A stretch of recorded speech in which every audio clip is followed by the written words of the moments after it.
कल तक हम लोगों ने काव्य के स्वरूप को देखा था। काव्य का क्या स्वरूप होता है, काव्य का लक्षण क्या है। तो जो लक्षण था वह क्या था? तददोषौ शब्दार्थो सगुणामलंकृति पुनः क्वापि। शब्दार्थ को हम काव्य कहते हैं, शब्दार्थ स्वरूप काव्य का लक्षण है।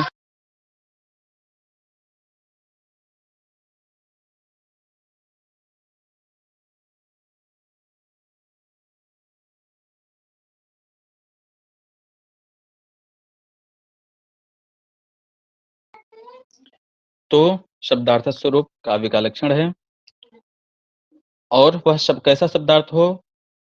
गुण से युक्त हो, दोष से रहित हो और अलंकार से युक्त हो। कहीं कहीं अगर अलंकार स्फुट न हो तो भी काव्य कहलाता है। जैसे यहाँ पर दोष गुणालंकारा वक्षन्ते, दोष गुण और अलंकार क्या है वह आगे बताए जाएंगे। क्वापि इति अनेन एतत् आह, जो यहाँ पर क्वापि पुनः क्वापि कहे है ना, इससे क्या तात्पर्य है? इससे यह है क्वापि इति अनेन एतत् आह। क्वापि से क्या है? एतत् आह, यह कहते हैं यत् सर्वत्र सा अलंकारो। पहली बात तो सर्वत्र अलंकार होना चाहिए कुचित तो, लेकिन कहीं पर स्फुटालंकार विरहे, स्फुट अलंकार का विरह हो, अर्थात अलंकार स्फुट न हो रहा हो, फिर भी न काव्यत्व हानि, काव्यत्व की हानि नहीं होगी, वहां काव्य होगा, वहां काव्य होगा ही होगा, काव्यत्व की हानि नहीं होगी। स्फुट अलंकार का विरह होने पर भी वह काव्य होगा। ठीक है, तो अनलंकृति पुनः काव्य का ये अर्थ है। जैसे अब जो उदाहरण दे रहे हैं, किसका उदाहरण दे रहे हैं? अलंकार स्फुट नहीं हो रहा है, इसका उदाहरण। तो देखिए हम पढ़ते हैं यह कौमार हरः स एव वरस्ताइव चैत्रक्षपास, ते चोन्मीलितमालती सुरभयः प्रौढ़ा कदम्बानिलाः, सा चैवास्मि तथापि तत्र सुरत व्यापार लीला विधौ, रेवारोधसि वेतसी तरुतले चेतः समुत्कंठते। ठीक, देखिए यहाँ पर हम देखते हैं, इसके अर्थ को देख लेते हैं। स एव ही वरः, वही वर है, यह कौमार हर, जिसने हमारे कौमारत्व का हरण किया था वही हमारा वर है। ता एव चैत्रक्षपाः, वही चैत्र की रात्रियां हैं। और ते च उन्मीलित मालती सुरभयः, और वही मालती की सुगंध वाली, उन्मीलित मालती सुरभयः, उन्मीलित मतलब विकसित, जो मालती की सुगंध वाली यह है। प्रौढ़ा कदम्बानिला, प्रौढ़ा सुरभयः प्रौढ़ा कदम्बानिला, प्रौढ़ जो कदम्ब के अनिल हैं, कदम्ब नाम वृक्ष के से बहने वाली जो हवाएं हैं, मालती की सुगंध वाली। और आगे कहते हैं क्या? सा चैवास्मि, अहमपि सा एव अस्मि, मैं भी वही हूं। और तथापि, फिर भी, वही वर भी वही है, मैं भी वही हूं, तथापि फिर भी तत्र सुरत व्यापार लीला विधौ, तत्र माने वहां, वहां कहाँ? रेवारोध सिवेतसी तरुतले, रेवा, रेवा नर्मदा नदी के लिए कहा गया है। रेवारोधसी, रेवारोधसी अर्थात नर्मदा नदी के जो तट है उसके वेतसी तरुतले, वेत्र जो लता है, उस वेत्र लता के नीचे सुरत व्यापार लीला विधो, जो सुरत व्यापार है, उस सुरत व्यापार की संबंधी जो लीला है, उस लीला के विधि में, उस लीला के संपादन में क्या है? चेतः समुत्कंठते, चित्र उत्कंठित हो रहा है, मेरा जो मन है वह उत्कंठित हो रहा है। देखिए अब इसमें किसी अलंकार की आवश्यकता नहीं है। काव्य का मुख्य प्रयोजन क्या है? रस की प्राप्ति। अगर रस की प्राप्ति हो रही है तो अन्य किसी को हमें ध्यान ही नहीं देना है। अलंकार है, छंद है, क्या है, गुण है, क्या नहीं है, कोई हम उद्देश्य क्या है काव्य को पढ़ने का? रस की प्राप्ति। रस की प्राप्ति पढ़ते ही हमें हो जा रही है, तो अलंकार क्यों देखें?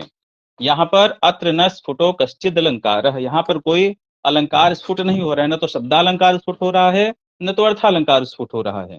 कोई अलंकार देखते ही स्फुट नहीं हो रहा है। यहाँ पर क्या है? रसस्य च प्राधान्यात्, रस की प्रधानता है। यहाँ पर क्या है? रस की प्रधानता है। तो कहते हैं कि रस की प्रधानता होने से प्राधान्यात, हेतु दे रहे हैं ना, तो रसस्य च प्राधान्यात, रस की प्रधानता होने के कारण, अब कह रहे हैं यहां पर अलंकार नहीं स्फुट हो रहा है, तो कहते हैं स्फुट क्यों नहीं हो रहा है, रसवद अलंकार है यहाँ पर, रसवत अलंकार मान लीजिए। कहते हैं नहीं, अलंकारता प्राधान्यात न अलंकारता, यहाँ पर अलंकारता नहीं है रस की प्रधानता से। क्यों? रसवत अलंकार वहां होता है जहां पर रस प्रधान नहीं होता है, रस के गौण होने पर रसवत अलंकार होता है, यहाँ पर रस की प्रधानता है, इसलिए यहाँ पर रसवत अलंकार नहीं हो सकता है। ठीक है, चलिए आगे देखते हैं। तो यह अलंकार के स्फुट न होने का कारण रहा। आगे देखते हैं, इसका अर्थ आप लोग अच्छे से अपने से देख लीजिएगा। आगे कहते हैं तद्भेदान क्रमेणाह। अब तत् से किसको लेना है, आप लोग बताएं, तद्भेदान में तत् से क्या लेना है?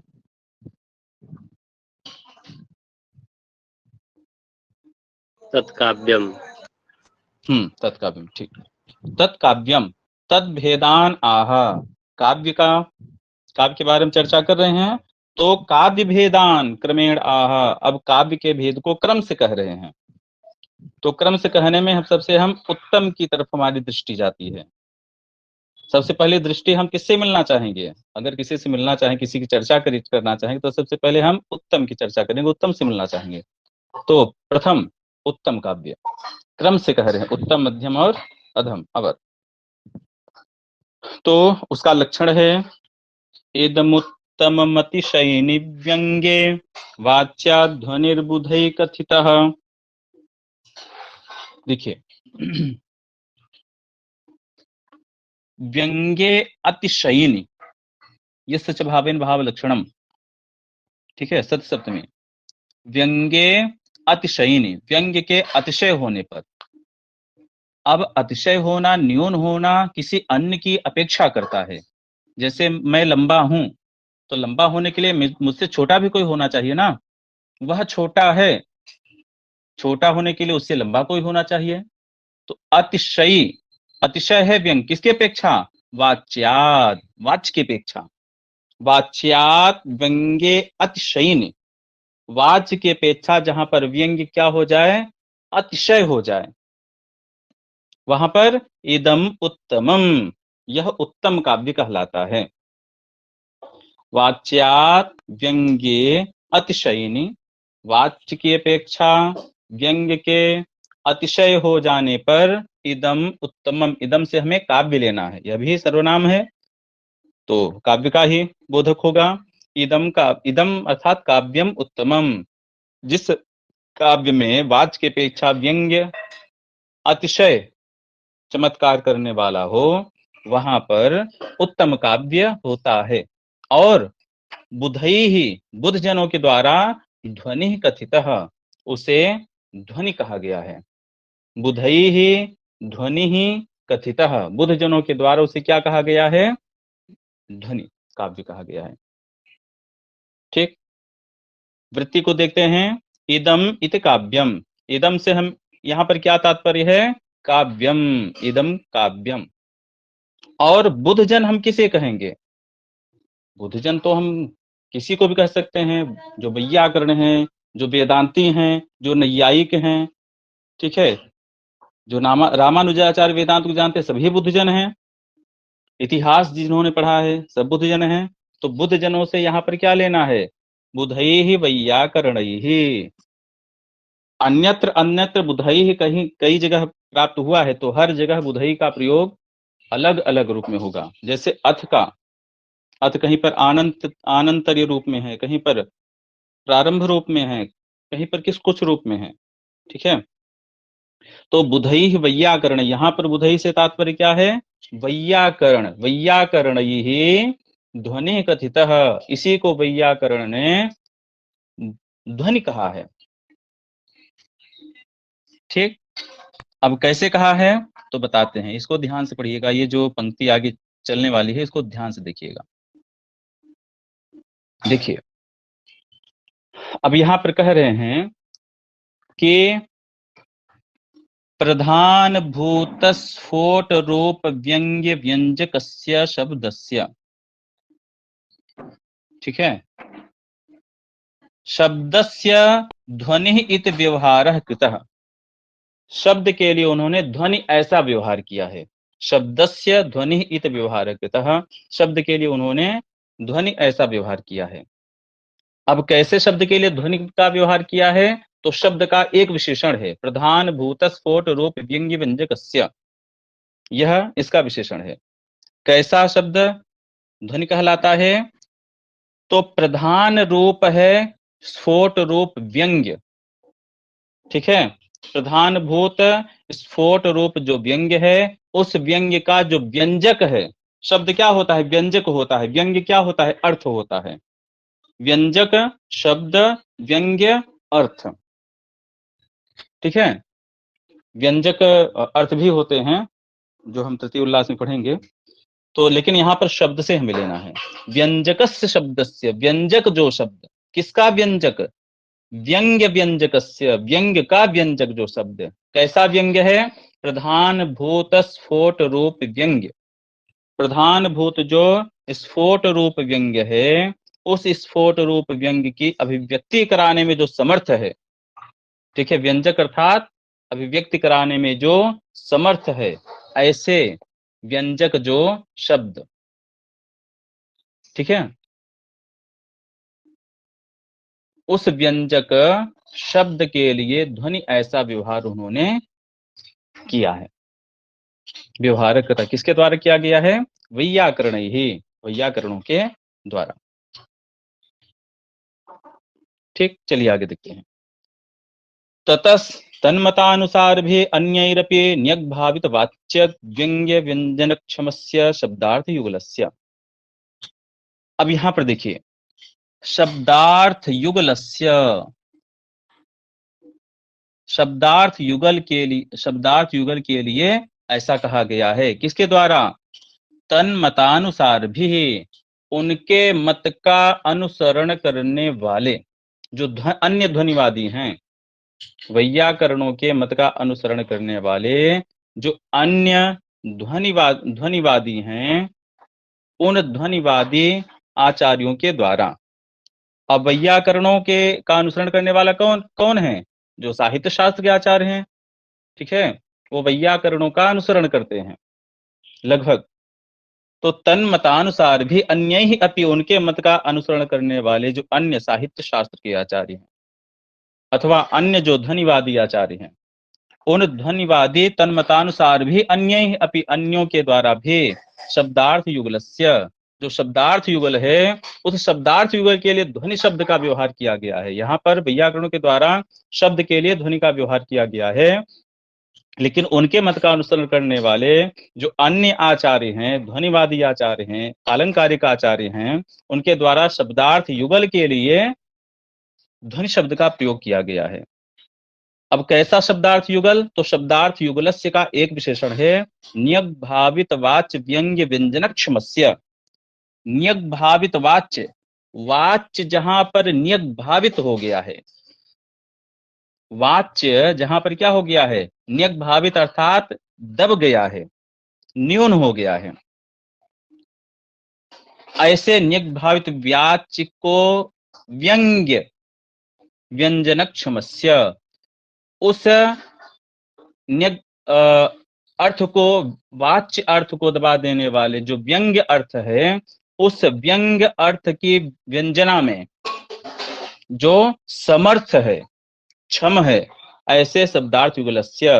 व्यंग्य क्या करता है? व्यंग्य वाच्य को नियग्भावित कर देता है, दबा देता है, न्यून कर देता है, गौण कर देता है।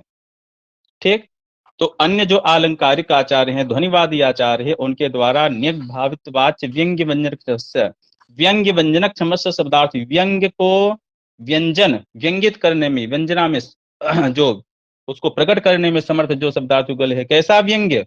तो नियग्भावित वाच्य व्यंग्य, जिसने वाच्य को नियग्भावित कर दिया है, न्यून कर दिया है, दबा दिया है, ऐसे शब्दार्थ युगल के लिए वैयाकरणों के मत का अनुसरण करने वाले अन्य जो आलंकारिक हैं, ठीक है, अन्य जो धन्यवादी आचार्य हैं, उनके द्वारा भी शब्दार्थ युगल के लिए ध्वनि शब्द का प्रयोग किया गया है, जैसे यथा।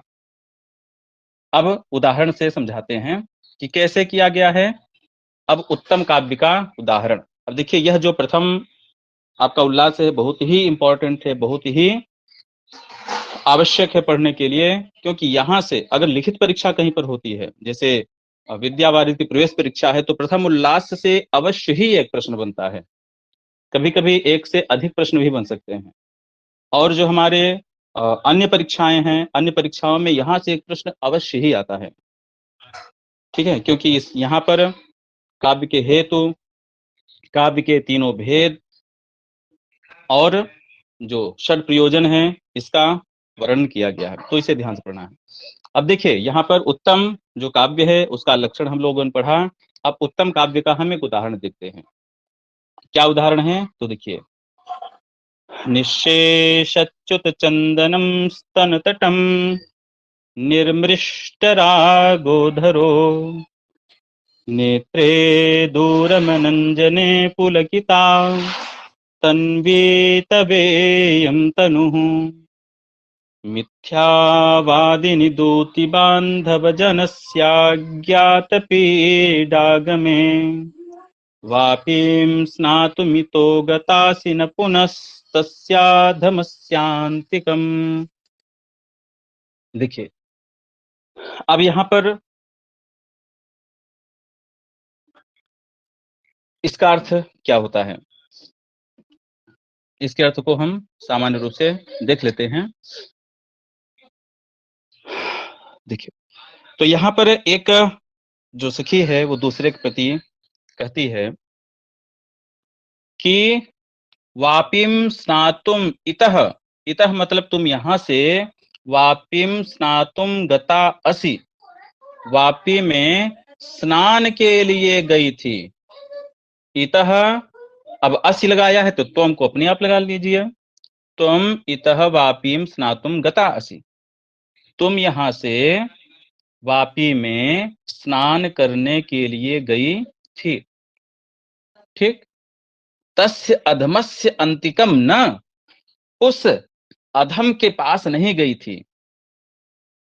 ठीक है, एक सखी अपने दूसरी सखी से कह रही है, जो कि उसके प्रिय के पास गई, उससे कह रही है त्वम इतः वापिम स्नातुम गता असि तस्य अधमस्य अंतिकम न, उस अधम के पास नहीं गई थी। अब देखिए, यह कमेंट कर रही है, व्यंग्य कर रही है। कैसे? लक्षण बिल्कुल स्पष्ट दिख रहे हैं कि वह उसी के पास गई थी, वापी में स्नान करने के लिए नहीं गई थी, लेकिन फिर भी कह रही है। क्या है लक्षण? क्या है कि वह वापी में स्नान करने के लिए नहीं गई थी, वहीं गई थी। उसके लिए यहां पर कहा जा रहा है कि उसके ऊपर लक्षण क्या है? स्तन तटम निःशेषच्युत चंदनम, जो स्तन तट है वहां से चंदन का लेप निःशेष च्युत, पूर्ण रूप से हट गया है। स्तन का, स्तन के तट भाग से, पूरे स्तन भाग से नहीं। और निर्मृष्ट रागो धरो, जो अधर है, अधर है, जो अधर से जो राग है वह निर्मिष्ट मिट गया है। केवल अधर भाग से, दोनों ओठों से नहीं, अधर भाग से।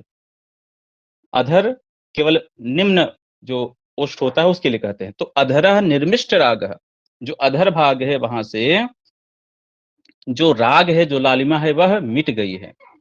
और नेत्रे दूरम अनंजने, जो अंजन लगा है, अंजन लगा था नेत्र में, वह दूर तक फैल गया है। स्नान करने में तो बिल्कुल मिट जाना चाहिए, वहां पर दूर तक फैला हुआ है। और इयम तनु, इयम तन्वी तनु, यह जो तन्वी तनु है, यह जो तन्वी तनु है, तन्वी मतलब पतली, जो शरीर है, यह क्या हो गई है? पुलकिता, पुलकित है। और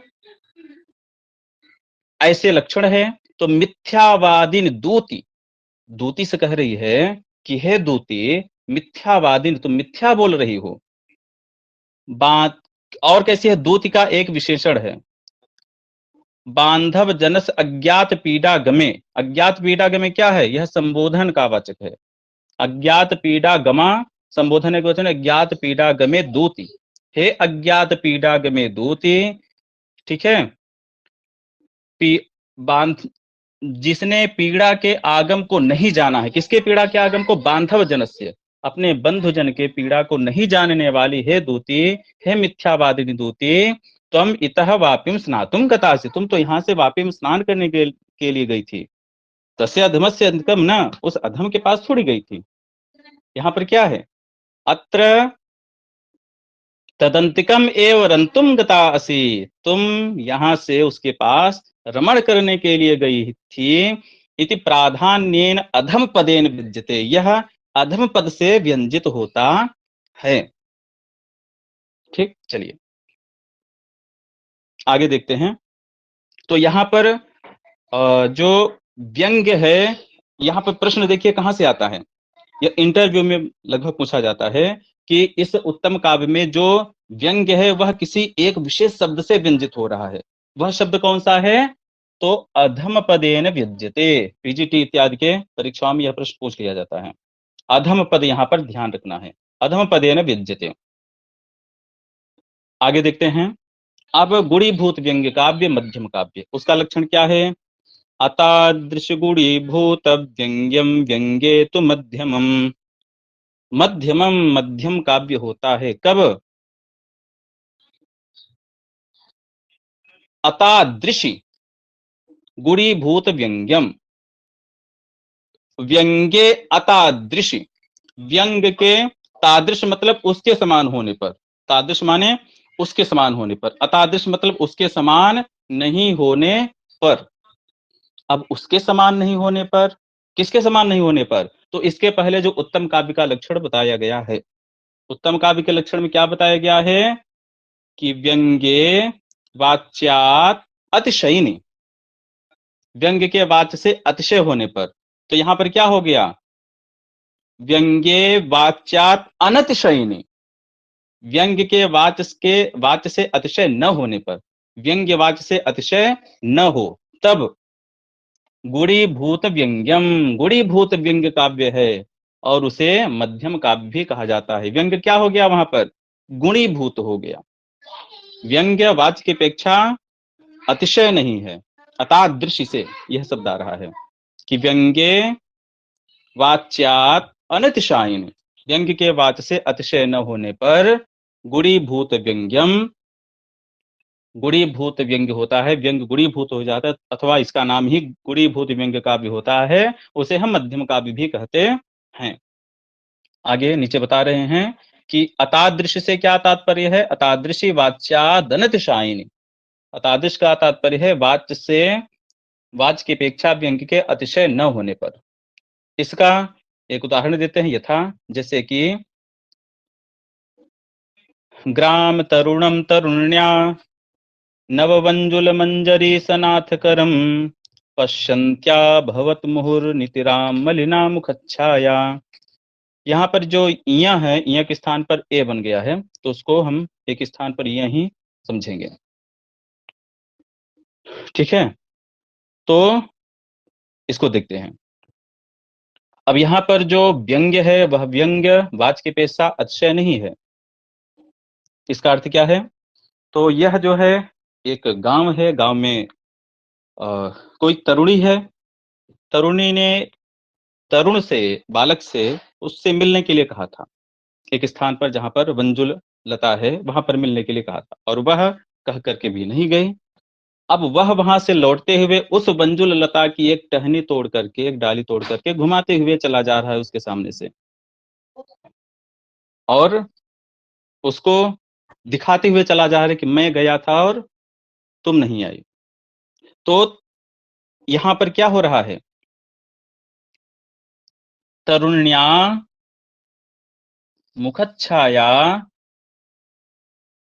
मलिना भवति, जो तरुणी है, तरुण्या है, यहाँ पर विसर्ग होगा। विसर्ग क्यों नहीं दिख रहा है? क्योंकि यहाँ पर भो भगो अघो अपूर्वस्य योषि और फलि सर्वेशम, इन दो सूत्रों की प्रवृत्ति हो गई है। तो तरुण्याः मुखच्छाया मलिना भवति, जो तरुणी है उसकी मुखच्छाया मलिन हो रही है। कैसे मलिन हो रही है? मुहुर, बाहर बिल्कुल नितराम, अत्यधिक मलिन हो रही है। तो तरुण्या कैसी तरुणी है? तरुण्याः का एक विशेषण है पश्यन्त्याः, यहाँ भी विसर्ग नहीं दिख रहा है उन्हीं दो सूत्रों से। पश्यन्त्याः देखती हुई जो तरुणी है, उस देखती हुई तरुणी की जो मुख छाया वह मलिन हो रही है। किसको देखती हुई? कर्म क्या है देखने का? कर्म कौन है? तो ग्राम तरुणम पश्यन्त्याः, ग्राम जो तरुण है, गांव का जो तरुण है, अभी तरुणावस्था को जो प्राप्त हुआ है, ऐसे उसको देखती हुई जो तरुणी है, उसकी जो मुखच्छाया है वह अत्यंत मलिन हो रही है। अब ग्राम तरुण कैसा, उसको देख करके क्यों उसकी मुखच्छाया मलिन हो रही है? तो ग्राम तरुणम का एक विशेषण हो दे रहे हैं, नव बंजुल मंजरी सनाथ करम। नव बंजुल मंजरी सनाथ करम, नई जो वंजुल लता, वंजुल मंजरी, जो वंजुल कहते हैं अशोक को, तो अशोक अथवा वंजुल बेतस को भी कहते हैं। तो उस वंजुल की मंजरी को, वंजुल की मंजरी को सनाथ कर्म, सनाथित करते हुए अर्थात हाथ में लिए हुए जो ग्राम तरुण है, उस ग्राम तरुण को देखती हुई उसकी मुखच्छाया मलिन हो रही है। पुनः एक बार देखते हैं। तो अन्वय से, नव वंजुल मंजरी सनाथ करम ग्राम तरुणम, नई वंजुल की लता को हाथ में लिए हुए ग्राम के तरुण को, पश्यन्त्याः देखती हुई तरुण्याः जो तरुणी है, उस तरुणी की मुखच्छाया, जो मुखच्छाया है, मुख की छाया है, कांति है, वह मुहुर नितिराम मलिना भवति, बार बार देखती हुई कैसी है? मुहुर किसका विशेषण है? मुहुर पंचत्याः, बार बार देख रही है, वह अपने घर में है, अपने काम में लगी हुई, बार बार देख रही है। तो मुहुर पश्यन्त्याः, बार बार देखती हुई उस तरुणी की जो मुखच्छाया है, नितराम मलिना भवति, अत्यंत मलिन होती जा रही है। अब यहां पर हम देखते हैं कि मध्यम काव्य कैसे है। तो अत्र, यहां पर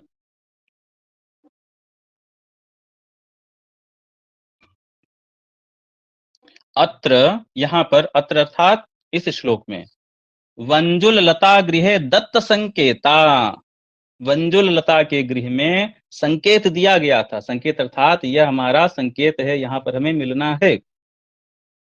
तुमने जो है मिलने के लिए कहा था, लेकिन न आगता, नहीं आई। दत्त संकेता न आगता, मिलने के लिए कहा था लेकिन नहीं आई। इति व्यंग्यम, यह व्यंग्य है। यह व्यंग्य क्या है? गुणीभूत है। तदपेक्षया, उसकी अपेक्षा, वाच्यस्यैव चमत्कारित्वात्, जो वाच्य है वही चमत्कार दे रहा है। हमने कहानी को पहले ही पढ़ लिया, कहानी को पहले से जानते, इसलिए वह व्यंग्य हमें अच्छा लग रहा है। बल्कि अगर हम पहली बार इस श्लोक को पढ़ते तो श्लोक ही हमें अच्छा लगता। ठीक है, जो वाच्य है इसका, वह वाच्य ही चमत्कार प्रदान कर रहा है। क्या? कि उसकी जो मुखच्छाया है अत्यंत मलिन होती जा रही है, यही तो चमत्कार दे रहा है ना हमें। नहीं आई, यह चमत्कार नहीं है, बल्कि मुखच्छाया उस तरुण को देख करके मलिन हो रही है, यह हमें आनंद दे रहा है। नहीं गई, वह आनंदित नहीं दे रहा है, आनंद नहीं दे रहा है हमें। आनंद रस की प्राप्ति कहां से हो रही है? उसकी जो मुखच्छाया है वह मलिन हो रही है। तो वाच्य ही क्या है? चमत्कारी का कारक है। इसलिए यहां पर वाच्य की अपेक्षा जो व्यंग्य है वह अतिशय नहीं है, गुणीभूत है। तो इस प्रकार से यहाँ पर मध्यम काव्य है, गुणीभूत व्यंग्य काव्य है। चलिए, अब शब्द चित्र को भी हम देखते हैं, वाच्य चित्र को, अवर काव्य को भी। इसको आज पूरा ही कर देते हैं। अब जो अवर काव्य है, जिसे हम अधम काव्य कहते हैं, उसका लक्षण क्या है? तो देखिए, शब्द चित्रम वाच चित्रम अव्यंग्यम त्वरम स्मृतम। अव्यंग्यम, जो अव्यंग्य है, शब्द चित्र, शब्द का चमत्कार हो, वाच चित्र, वाच्य का चमत्कार हो, वहां पर अवरम स्मृतम, अवर काव्य उसे कहते हैं। अवरम अधमम आगे बताएंगे। ठीक है, अब व्यंग्य से रहित, परीक्षाओं में परीक्षा पूछने वाले ही कैसे पूछ लेते हैं ईश्वर जाने, तो व्यंग्य से रहित कोई काव्य हो ही नहीं सकता है। ठीक है, व्यंग्य से रहित काव्य कभी भी हो ही नहीं सकता है, क्योंकि कहा गया है रस हमेशा क्या होता है? रस हमेशा व्यंग्य होता है। रसः स्वप्नेपि न वाच्यम। रस स्वप्न में भी वाच्य नहीं हो सकता है। स्वप्न में भी अगर हमें रस प्राप्त हो रहा है तो व्यंग्य ही प्राप्त हो रहा है, रस कभी वाच्य हो ही नहीं सकता है, स्वप्न में भी नहीं हो सकता है। ठीक है। और काव्य का जो प्रयोजन है वह क्या है? रस प्राप्ति, रस की प्राप्ति होना। तो व्यंग्य रहेगा, निश्चित ही रहेगा। जैसे वहां पर हमने काव्य के लक्षण पढ़ा कि अलंकार रहेगा, अब स्फुट नहीं हो रहा है वो बात अलग है। ठीक, अलंकार रहेगा, वैसे ही रस प्रत्येक काव्य में रहेगा ही रहेगा। तो अव्यंग का मतलब यहाँ पर व्यंग रहित नहीं करना है, जो कि हम सामान्यतः कर देते हैं। नीचे स्पष्ट कर रहे हैं, क्या कर रहे हैं कि चित्रम इति गुणालंकार युक्तम, चित्र से क्या लेना है?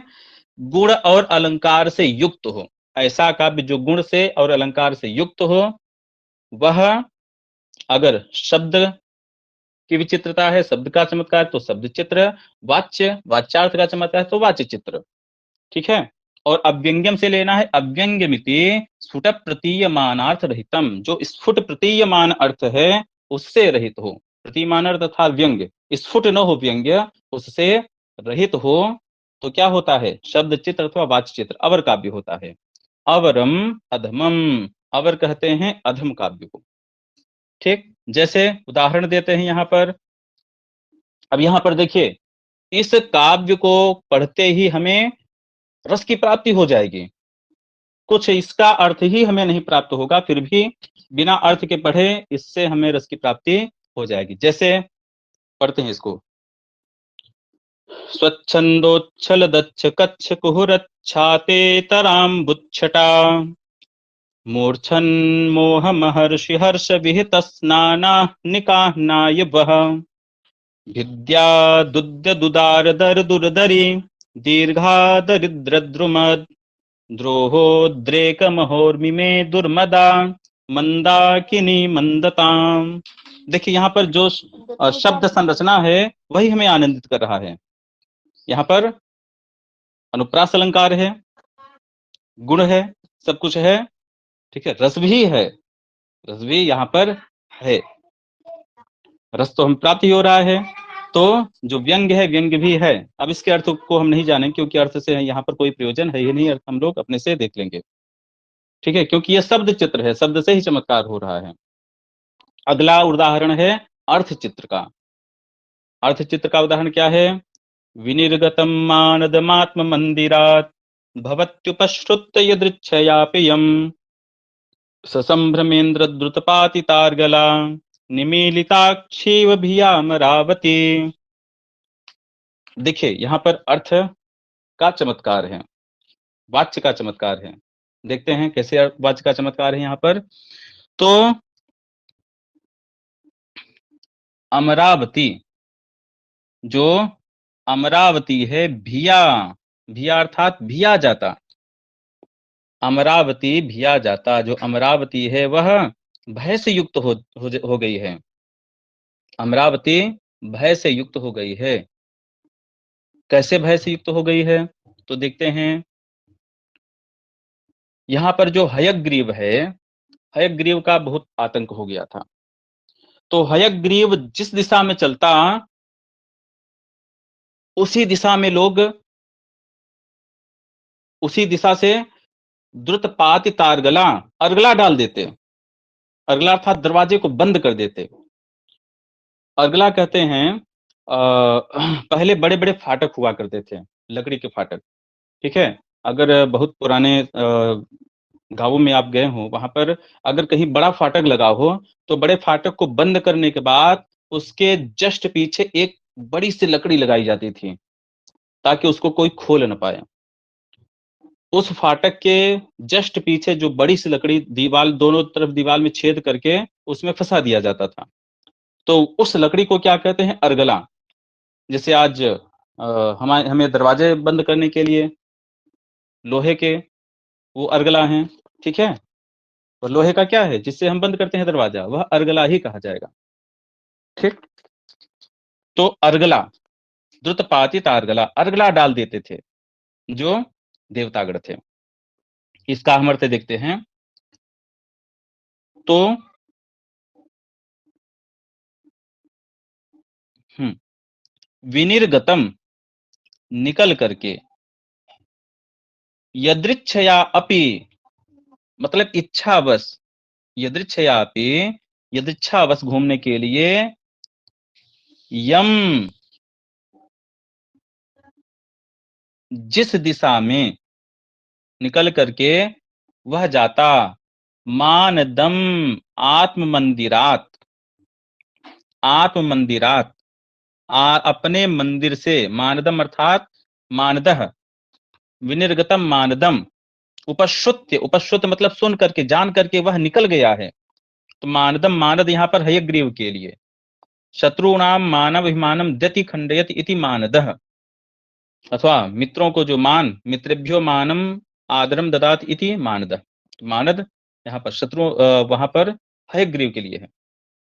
तो हयग्रीव मानद यदृच्छया अपि, यदृच्छा से भी, यम आत्म मंदिरात भवति विनिर्गतम भवति, अपने मंदिर से निकल के, अपने महल से निकल के जिस दिशा में इच्छा से घूमने के लिए वह निकल पड़ता, और उपश्रुत्य उसको सुन करके, ससंभ्रमम संभ्रम पूर्वक, घबराए हुए, जल्दी जल्दी, द्रुतपाति तारगला, अर्गला द्रुतपाती जल्दी से डाल देते थे, अर्थात बंद कर देते थे दरवाजे को चारों तरफ।